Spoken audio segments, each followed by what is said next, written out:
Hello, Green Design STEAM Academy family. I'm Charles.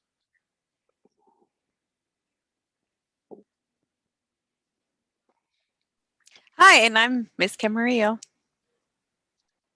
As stated last week, if you haven't heard, the Pfizer vaccine is now available to children who are ages 12 to 15 years of age. This is great news concerning us high school students. AP exams have started this week, and it's important to be prepared. Additionally, seniors have to be ready to tackle their finals earlier than underclassmen.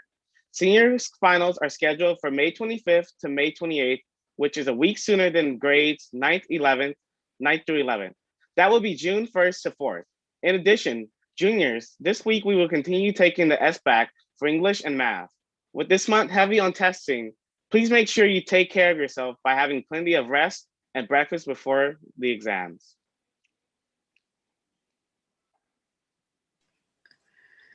AP students, tomorrow will be your exam and you will be required to take your exam in person. AP Spanish students, sorry, you must talk to your AP teachers or Mr. Leon for more information regarding testing. Hopefully, you took your COVID-19 test this week as early as last week to ensure that you're able to come on campus. And for seniors, there will be a Zoom meeting today to inform you and your parents about graduation. The meeting is today at 5 o'clock. Please be there. There's a lot of questions. There's a lot of regulations. This is not your regular graduation. So please attend tonight's meeting at 5 p.m. With Miss Aguilar so that if you guys have any questions or if your families have any questions, they can answer them for you. Now, please welcome our principal, Dr. Lupakis, for some breaking news. Not breaking news, but making news. Listen, you guys only have a few weeks to go. I'm talking to everybody. Seniors, you know what's at the end of the line, but juniors, sophomore, freshmen, we need you to finish strong.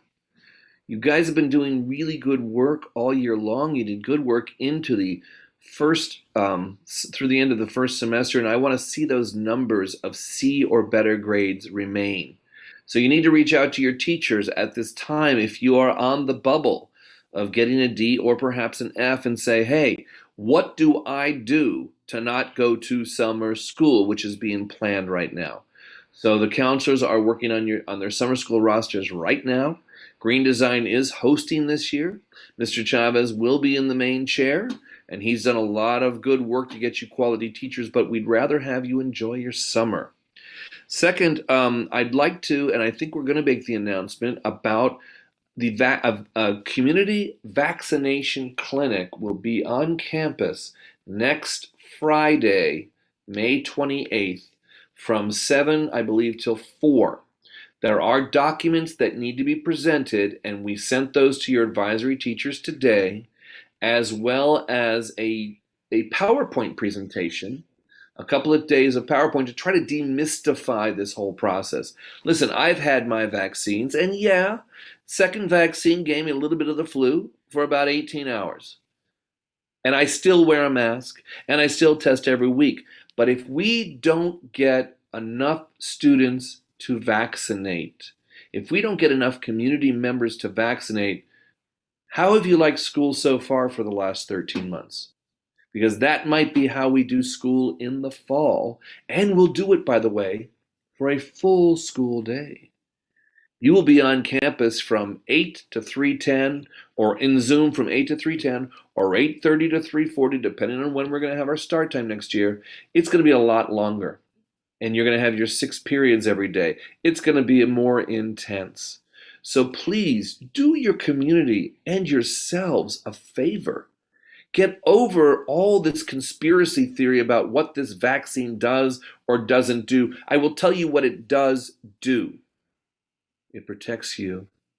It protects your family. It protects your community. And it shows how much you care about humankind. It doesn't put tracks around you so people can find you.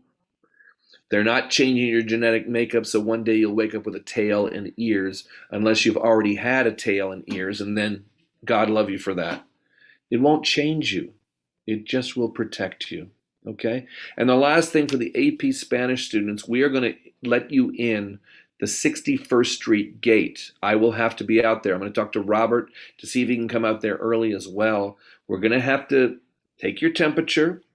You're going to have to show us the daily pass. And for those of you who are getting your tests, got them in the last couple days and got them from an external source, you're going to have to show me a negative test result with your name on it in your phone, because that's how they'll notify you, your phone or your email. I can't let you on otherwise, and I won't let you on otherwise. We've been very good at our school. We have had no incidents of any infection or any transmission at our school, in our building. And I want you all, the AP Spanishes, I want you to be bright. I want you to be alert. I want you to get up on time. And I want you to get to that test on time. I'm going to give props right now to Ms. Frias, because Ms. Frias has been prepping AP students at our school for years, and she has just an off-the-chart pass rate for these students who have dedicated themselves to her way of teaching and her understanding of how to pass AP Test and Learn, AP Spanish Language, or AP Spanish Lit. So let's take care of business. It's not breaking news. It's always making news. I'm going to turn it back over to the host. Thank you, everybody.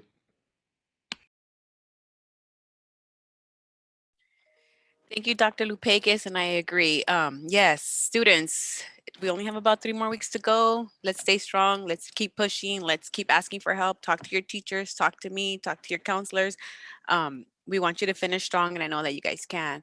I can't believe it's almost over, and we're going to be seniors next year, juniors next year, and sophomores next year, and we'll have a brand new group of freshmen. But going on with the announcements, Charles has some important club announcements. Thank you, Ms. Camarillo. Next is the weekly club announcements, as you all know. Now, I'm sure you all know our big 3 clubs, so here they are for you. First, the East Asian Origin Club, ran by Miss Kwan, meeting every Tuesday at lunch break. Secondly, there's the Outdoors Club, ran by our science teacher, Mr. Velasquez. Last is the Intersectional Environmentalist Club.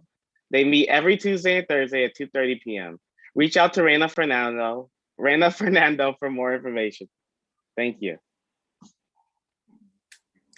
Thank you, Charles, for the announcements. As we stated last week, this month is Asian and Pacific Islanders Heritage Month. Some of these facts may be hard to hear, but here they are. 40% of U.S. adults believe it has become more common for people to express racist views towards Asians since the pandemic began. Quote. More than 1,800 racist incidents against Asian Americans were reported between March and May of 2020, according to United Nations report. Stop AAPI Hate national report has received a staggering 3,795 reports of anti-Asian hate incidents. Please give us a moment of silence to remember the following people that we lost due to Asian hate.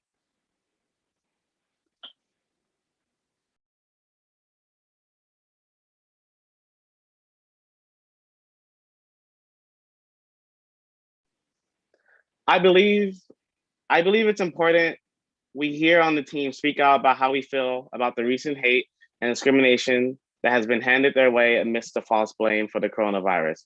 Before we talk about this topic, we would like to show you a video that is tackling this situation. Some of the scenes you may see may be hard to look at, but this is the reality that is happening here. It doesn't matter what shade your skin is. What matters is how we treat one another.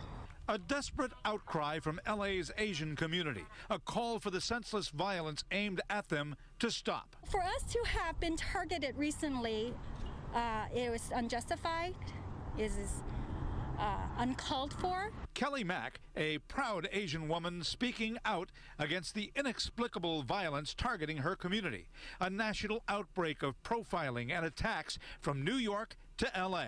No one's gonna pay attention to you. Because you're dumb and you're a stupid blue Asian haired girl. The attacks, both verbal and physical, have been on the rise. Nearly 3,000 cases nationwide.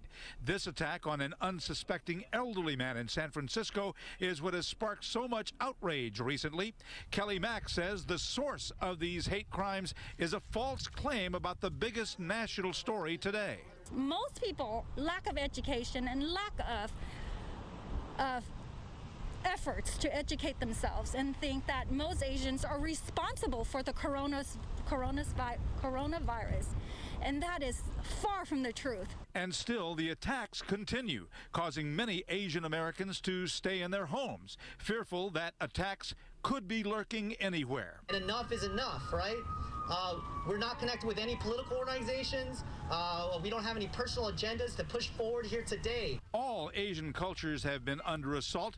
Those at today's rally say the only colors that should matter are red, white, and blue. Sadly, racism sees skin color instead. We just want to stand up for what is wrong. You know, I did the same thing, when there was George Floyd, Ahmaud Arbery, Breonna Taylor. You know, when there's injustice in this world, we have to stand up, and that's why I'm here today.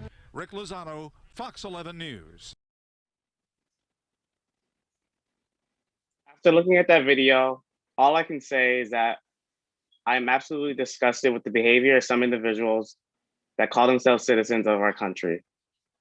Now, we would like to introduce a member of the Outdoors and East Asian Origin Club, Millie, to talk about this sensitive matter. Hey, Green Design. I'm Millie, and I'm here on behalf of the East Asian Club. We wanted to inform you guys and bring awareness on the subject of the hate crimes against Asian Americans. So a short backstory, Asian Americans have come to the United States almost since its inception. Like many others, Asians have seen the United States as a land of chance and opportunity. They have often endured the most difficult jobs, but yet they have been very great hard workers. However, they have also endured hostility and discrimination. While coming to America, Asian Americans were projected to be the fastest growing community group in the US. The future of this group will highly be important and a huge and major influence to America's leadership in business and trade, as well as science and technology and general global power. So what is happening now? Unfortunately, discrimination and abuse towards Asian Americans is continuing to this day. Asian hate crimes just went up by 164% in the very first quarter of this year. Asians are contemplating on visiting the US. They are second guessing and they feel as though it is not a safe choice to come here. They no longer feel safe here. Why is this happening? Seeing Asian Americans as perpetual foreigners is what has led to Asian hate speech and abuse for many years from many other races. But much recently, since the outbreak of COVID-19 and the pandemic that we are going through right now, and the continuous blaming on China for the virus, it has also led to much more targeting of the Chinese and other Asians. So how are they targeting the Asians? Well, it has turned into more than just verbal harassment. It has also turned into physical and violent harassment. So they have been spat on and, like I said, violently harassed in extreme manners.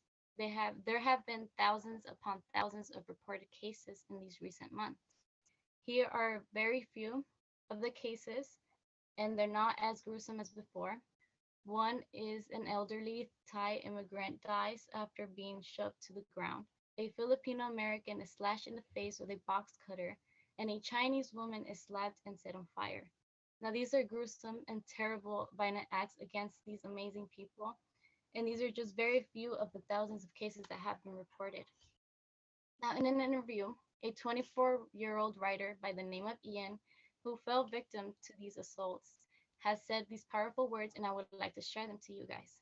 He said, "There's no desire to see me as a person. There's no desire to get to know me. It's purely, I've made my mind up about who you are, and I hate you for it. And to me, that is where your racism is." I found those to be very powerful quotes, and I thought I should share them. So now, what can you do and how can you help? So you can start by checking in with your Asian American peers. Let them know that you are here for them. Let them know that you support them. You can learn about the history of Asian American discrimination, educate yourself on the subject to better understand them. You can advocate for awareness. All that information that you know, share it out to people you know, share it out and have your peers understand. If you ever witness a hate crime or any kind of incident that has to do with an Asian hate crime, report it, speak out about it, don't stay silent. And if possible, you can always donate on GoFundMe's and sign petitions to help the victims and their families. And this is where I'm ending my presentation. And I want to say a big thank you for this opportunity. And thank you to those who have been putting your part in helping the Asian community.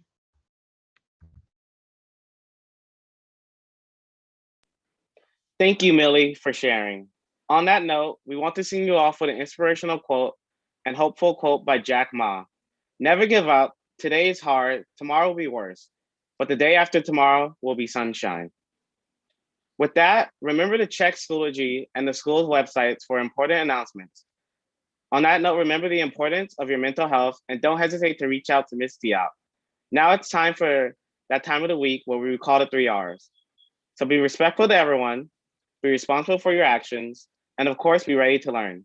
Thanks for watching, everyone, and goodbye.